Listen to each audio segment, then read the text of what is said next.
Hi, I'm Ross with Sky Management. Today I want to talk to you about the bulbs in your microwave. This is the most common light that we have to replace in our apartments because people leave these lights on underneath the microwave onto the stovetop. They leave them on as like night lights so you can see in the kitchen and stuff, which is fine, except they burn out pretty regularly. So I wanted to show you how to change one.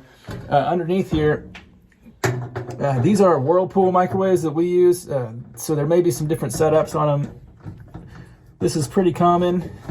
You got to remove this screw on the one side and the door will swing open. And then the bulb is up in there. This uses an intermediate base bulb and it's a little fat one. I'll show you.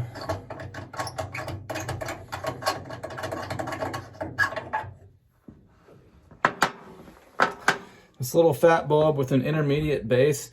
They may be different for different brands, so if you're swapping the lights out, you might want to pull your light bulb out first before you go look for one. We'll put a link in the description down below to the bulb that we use because this is a pretty common one. They also come in an LED version. The LED version is more expensive, but you won't have to replace it as often. So if you're doing this in your own home, I would definitely recommend the LED one so that you can just run it all the time and never have to worry about it burning out.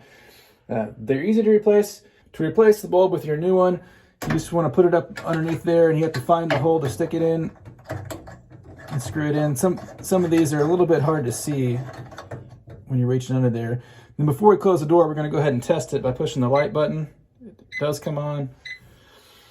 So then you flip the little door back up. Put the screw back in. These take a Phillips head screwdriver. And tighten the screw back in, and you should be all set.